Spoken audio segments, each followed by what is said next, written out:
आज जब अच्छी अच्छी बातें कर रहा हूं तो मैं राजनीतिक बातें करके वातावरण दूषित नहीं करूंगा, लेकिन अगले भाषणों में मैं बताऊंगा, जब मैं परिवर्तन यात्रा की समाप्ति पर जाऊंगा तो मैं वहां चर्चा करूंगा कि ये संस्कृति थी बंगाल की और उस संस्कृति को कहां ला करके खड़ा कर दिया, आज किस मोड़ पर ला करके खड़ा कर दिया। मित्रों, इसको रिवाइव करना हमारी जिम्मेवारी है।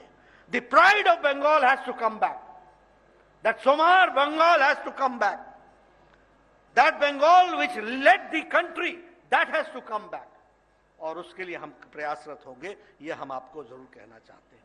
उसी तरीके से अगर हम बात करें किसानों की, आज ये धरती यहां की जो जो जो इसकी उर्वरकता है, जो इसकी कैपेसिटी है, उसका उपयोग नहीं हो रहा है। जितनी धरती हमारी एलुवियल है उतना ही इसकी यील्ड होनी चाहिए, वो यील्ड नहीं हो रही है। जितना इसका इरिगेटेड लैंड होना चाहिए वो नहीं है, और जो किसानों को इसकी कीमत मिलनी चाहिए वो नहीं मिल रही है। मित्रों, क्रॉप का सही दाम मिल सके किसानों को, इसके लिए हम प्रयासरत रहेंगे और यह हमारी कोशिश रहेगी कि हम इसको प्रयास करें।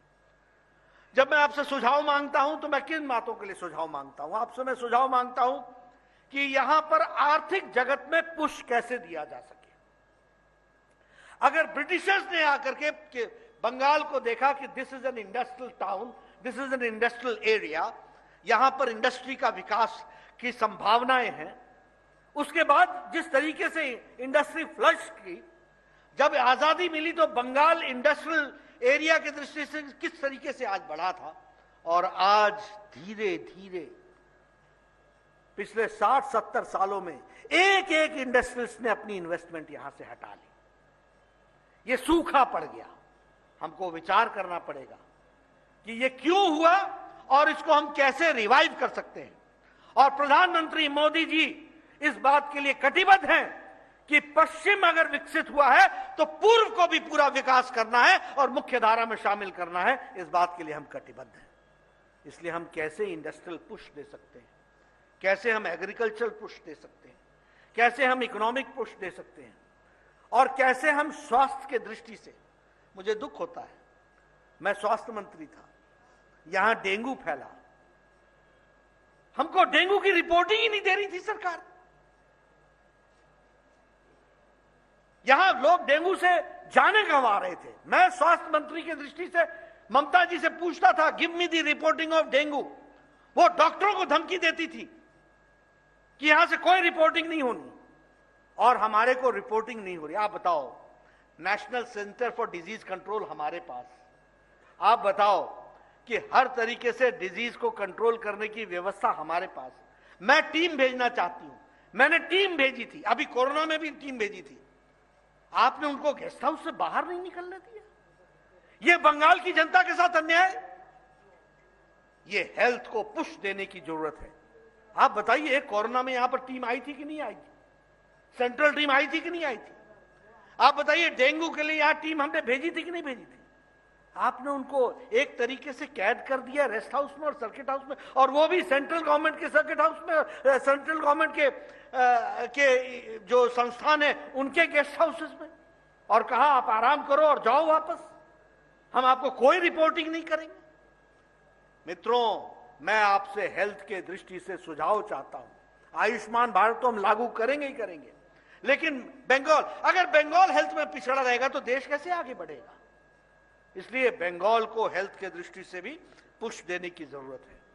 और मैं देखता हूं, देखिए, मैं हिमाचल का रहने वाला हूं, मेरे यहां लोग नैना देवी घूमने आते हैं, मेरे यहां लोग ज्वाला जी घूमने आते हैं, मेरे यहां लोग चामुंडा देवी घूमने आते हैं। ये सब शक्तिपीठ है।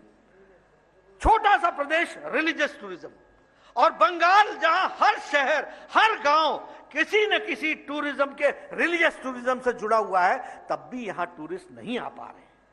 हमको इस पर सुझाव चाहिए। हम कैसे रिलीजियस टूरिज्म को बढ़ा सकते हैं? बंगाल में जिस तरीके का सांस्कृतिक और जिस तरीके का हमको यहां पर पूजा पद्धति की दृष्टि से जो दृष्टि मिली है, उसको हम कैसे बढ़ावा दे सकते हैं? काली पूजा, दुर्गा पूजा, देश भर में जानी जाती है, वो बंगाल के नाम से जानी जाती है।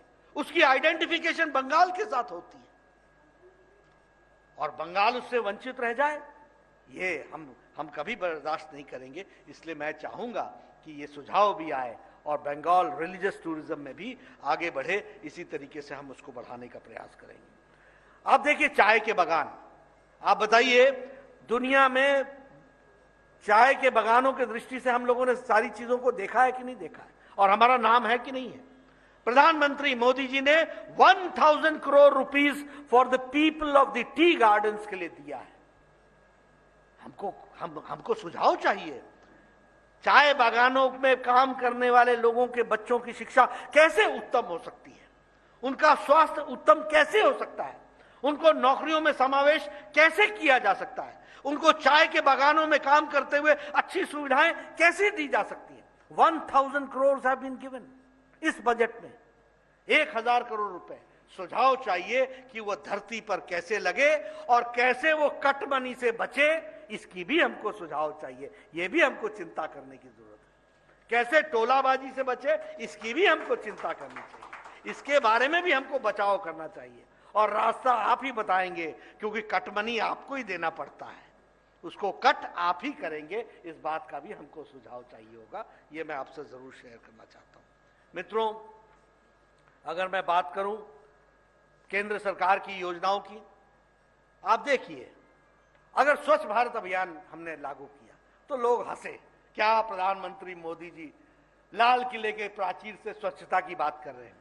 मित्रों, 11 crore toilets have been constructed in last 6 years।